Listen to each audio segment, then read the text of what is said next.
तो कैसे हो आप सब? I hope you all are doing well. तो जैसा कि आप सभी बच्चों को पता है कि आपके एग्जामिनेशन अब बहुत ही नज़दीक आ चुके हैं, राइट? तो अगर हम ये चीज़ भी बताएं, मोस्ट ऑफ द बच्चे इस चीज़ में भी कंफ्यूज्ड है, बिकॉज मैंने देखा है जब भी हम कोई वीडियो चढ़ाते हैं उस पर सबसे ज़्यादा कमेंट्स तो ये आते हैं कि सर हमारा एग्जाम अब नवंबर में है या अक्टूबर में है। एंड साथ ही साथ एग्जामिनेशन फॉर्म्स के रिलेटेड भी बच्चे बहुत ही ज़्यादा कमेंट्स करते हैं, because as per academic calendar जो जेके बोस ने रिलीज किया था उसके हिसाब से आपका एग्जामिनेशन जो स्टार्ट होने वाला है that is in October, right?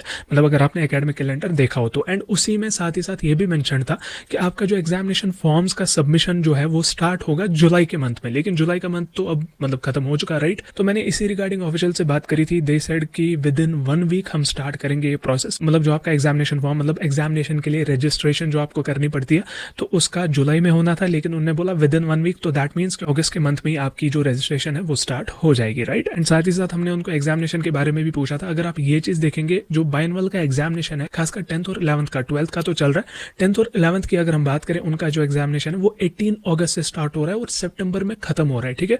तो वहां पे अगर हम बात बताएं तो उस हिसाब से तो अक्टूबर में आपका एनुअल रेगुलर पॉसिबल नहीं है, बिकॉज इनको यहाँ से बाइनवल का रिजल्ट भी निकालना होगा जिसमें कम से कम 40 दिन तो लगते ही है, राइट? तो उसका रिजल्ट निकालने के बाद आपका एग्जामिनेशन ऑब्वियसली नवंबर में ही स्टार्ट हो जाएगा, बिकॉज उसमें भी कुछ बच्चे ऐसे होंगे जो बाइनवल देंगे जिनने प्रोविजनल एडमिशन किया होगा, तो उनका ये रिजल्ट आते ही वो एलिजिबल हो जाएंगे किसके लिए, अगर उन्होंने बाइनवल में पास किया तो वो एलिजिबल हो जाएंगे अपने एनुअल रेगुलर के लिए, राइट? तो ये फंडा रहता है इसके पीछे। हालांकि ये चीज तो है कि यार इनको अगर पहले ही पता थी कि नवंबर में एग्जामिनेशन करना है तो एकेडमिक कैलेंडर में अक्टूबर क्यों लिख रहे हैं? तो यही है कि जेके बोस है तो कुछ भी मुमकिन है। ये रही इन दो चीजों की बात, एक तो एग्जामिनेशन फॉर्म्स की बात एंड हमने एग्जामिनेशन मंथ की बात कर ली। अब जो मेन चीज है ना, देखो बहुत सारे बच्चे मुझे लगता है मेजोरिटी ऑफ बच्चे ऐसे हैं जो अभी तक सीरियस नहीं हुए हैं, ठीक है? मुझे ये चीज समझ में नहीं आ रही क्यों सीरियस नहीं हो रहे हो आप। देखो मैं एक चीज बताना चाहता हूँ, आपके इस फेज में बहुत सारे ऐसे भी बच्चे आएंगे, बहुत सारे ऐसे भी लोग आएंगे जो आपको बताएंगे कि 15 दिन में बोर्ड्स का हो जाता है, 1 महीने में बोर्ड्स का हो जाता है, ठीक है? एक चीज समझने की कोशिश करो, अभी आपका वो फेज है जहां पे आपको सिलेबस कवर करना है, ठीक है? ये ऐसा नहीं है कि आप सिलेबस रिवाइज कर रहे हो। पहले जो होता था दैट वाज लाइक आपका सिलेबस कवर हुआ होता था, उसके बाद क्या होता था, जो आपके एंड के 1-2 महीने बचते थे उसमें आप रिवाइज करते थे, लेकिन इस बार रिविजन का कोई सिस्टम नहीं है।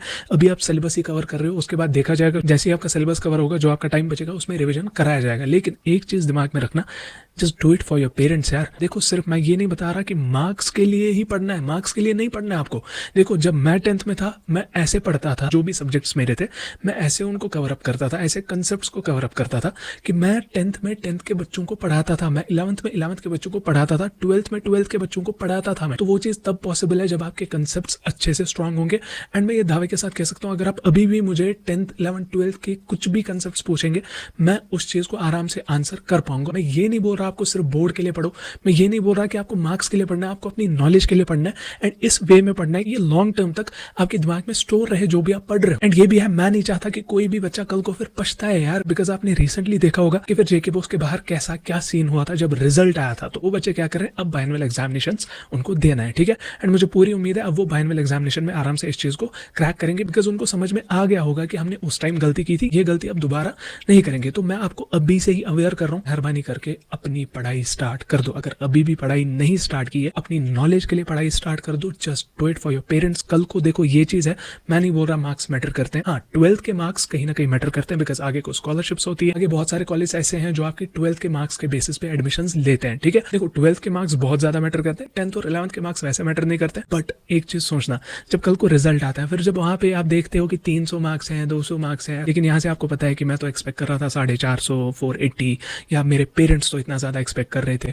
तो एक चीज दिमाग में रखना, ऐसे मेहनत करो ना, कल को सबकी बोलती बंद होनी चाहिए। एक तो आपकी नॉलेज खतरनाक होनी चाहिए, ऐसे पढ़ो कि आप किसी को पढ़ा पाने चाहिए, जो आपका करंट क्लास का क्लासमेट या कुछ हो, ठीक है? उसको पढ़ा पाने चाहिए। एंड साथ ही साथ ऐसे मार्क्स स्कोर करने कि कल को रिश्तेदार वगैरह, जो रिश्तेदार अभी आपको जानते तक नहीं है ना, जो रिजल्ट के टाइम फिर कॉल करेंगे, हाँ बेटा कितने मार्क्स आए, वहां पे उनको आप ये नहीं बोलने चाहिए कि हाँ आप कौन, कहाँ लगाया फोन, आपका क्या नाम है, हमसे क्या काम है, ऐसा कुछ नहीं बोलना है। उनको डायरेक्टली मार्क्स बोलने, ताकि उनकी बोलती ही बंद हो जाए। वो चीज कैसे पॉसिबल है? अभी से पढ़ाई करनी है, अच्छे से पढ़ाई करनी है। मैंने बाकी आपको एपिसोड 1 में बताया था कि आप प्रीवियस ईयर पेपर्स को एनालाइज करो। एपिसोड 2 में हमने आपको अच्छी सी स्ट्रैटेजी दी थी। आई होप आप वो चीज फॉलो कर रहे हो। This one is episode 3। हम बराबर आपके साथ एंड तक खड़े हैं। बाकी ऐसे बच्चे जिनने अभी भी स्टार्ट नहीं किया, वो बैचेस से पढ़ के स्टार्ट कर सकता है। 2.0 बैचेस लॉन्च हुए हैं, वहां से आप पढ़ के स्टार्ट कर सकते हो। नीचे आपको लिंक मिलेगी, चाहे 9, 10th, 11th, 12th, आप वहां पे बैचेस में एनरोल कर सकते हो। बाकी हमेशा याद रखना, मैं तो मोटिवेट कर रहा हूँ आपको, ठीक है? मोटिवेशन